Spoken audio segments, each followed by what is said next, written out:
Hello YouTube viewers, welcome to my show Computer Wednesday. In today's episode we're going to take a look at optical zoom in mobile phones. So let's dive right into it.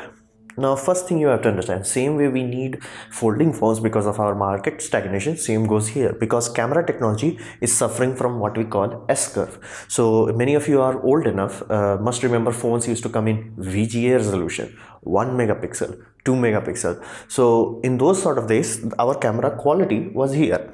Now, as time progressed, our quality started to rise. So, I remember my first proper camera smartphone, that was Sony Cybershot K810i, 3.2 megapixel. It was amazing. Like, compared to other cameras at that time, that was VGA, 3.2 megapixel was amazing. I still have photos from that day, and I think the photos are in 2009. So, I used that in 2009. Now, as you can see, then technology took a very serious progressive turn where we went 4 megapixel, 8 megapixel, 12 megapixel. Now we are at the top curve.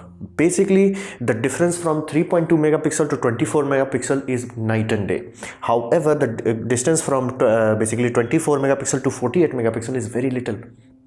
So you have to understand this properly. This S-curve affects everything. Like, this is a mathematical construct. It will apply to almost everything. So we are reaching a point where camera phones can't get any better. Like, anybody who has used Google Pixel 1 is like, yeah, this photo is actually has good colors, actually has good noise to signal to noise ratio, that it is really good. Can they push it any further? No. Like, when I say we can't push it any further, does not mean you can't increase the megapixel, you can't improve the electrical signal efficiency. All things can be done, but it won't show. It won't be like, okay, 3 megapixel to 23 megapixel. That jump no longer would be there. So every iteration that we do now on would be only very subtle. That's why you see right now a lot of companies started to put like 4 cameras, 5 cameras, 6 cameras in their mobile phone because of this S curve. That's why we need it. We maxed it out. Can we make a camera that has like 100 megapixel in a mobile phone? Yes, of course. Sooner or later we're gonna do it. But will it be that mind-boggling difference that I experienced from 3.2 megapixel to 24 megapixel? No. So that is the need for it. So did we ever try this and did we had any solution? Yes, we had a solution, but all of those solutions, as you can see by these pictures, they were not pocketable. Basically, this was Samsung's approach where they had physical lens that were coming out. It was not pocketable. Then Motorola tried to create a module that you can put on your mobile phone. Same with Sony. None of them were basically phones or pocketable, and their quality were more or less like a lower end basically camera, a point and shoot camera, and because they were costing more or less higher than a DSLR, their quality was nowhere near basically a DSLR. They were nowhere near DSLR. So that created a scenario. You have a camera that costs more than a DSLR, you have a camera that is not pocketable, you have a camera that is not competing in terms of quality. So what do you have? That's why this system failed. That's why you don't see this or this anymore. They failed. So do we have any other options? Well, yes, because people will be okay with poor quality if it is compact enough. There is an old saying in photography, the best camera is one you have on yourself. Basically, if I have this camera right now, this is the best camera there is in the universe, because there's no point me having a Hasselblad or Leica camera in my bank vault or things of that nature. What is on me is the best camera I have. So for that reason, Periscope comes into the picture. Now this is Minolta camera, very old digital camera, I think 18 years old. So many of you are familiar with science book in class 7 or 8. You must be familiar. This is how a periscope works. Basically, it's used for submarines, tank drivers and things of that nature. So the idea with this is, because you need a lens to physically travel back and forth, you always end up in a scenario where something extrudes out of your camera body. Same with point and shoot and all that. So Periscope allows you to fold it 90 degrees. So Minolta camera was the first to figure it out. So what they did, they simply took it and folded the electronics downwards. So benefit was the lens train, basically the optical train as we call it. This was parallel to the body. So you no longer had a bump that protruded out of a camera body. That was amazing. Now this made it compact, because I told you, like, even if this has poor image quality compared to a DSLR and cost as much as a DSLR, you're still gonna buy this because you can have this 24/7 into yourself. So how we achieve this is basically using a prism. Mirrors were tried, but mirrors are not good enough, so we use prism. Even those who are familiar with DSLR world, they are familiar with, like, there is penta mirror and there is penta prism. Prisms are higher quality. So this is the idea. You will have camera sensor, and then you have the optical train which has to physically move back and forth, and then you'll have a prism that will fold the light path. So this is the best option we have as of now. So what we can expect in the future? Now, the first time somebody actually tried to bring a product into the market that you can actually buy was in 2016, Asus Zenfone. It was a bit expensive, but it did had 3x optical zoom. So it was the first time somebody actually tried to bring a product in a mobile phone. It was good, but it didn't sell too well because it was very thick. This phone at the camera bump stage was around 1.2 centimeter thick. So it was quite thick.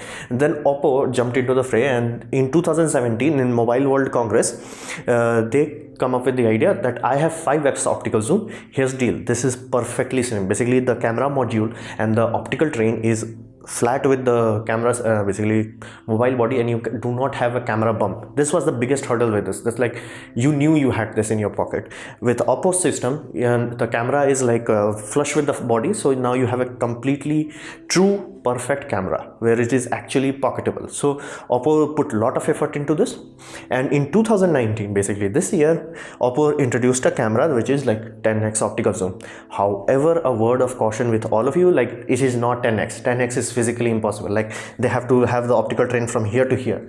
They're not gonna have it, and at the lower end the aperture will go down very small if they want to make it keep this compact.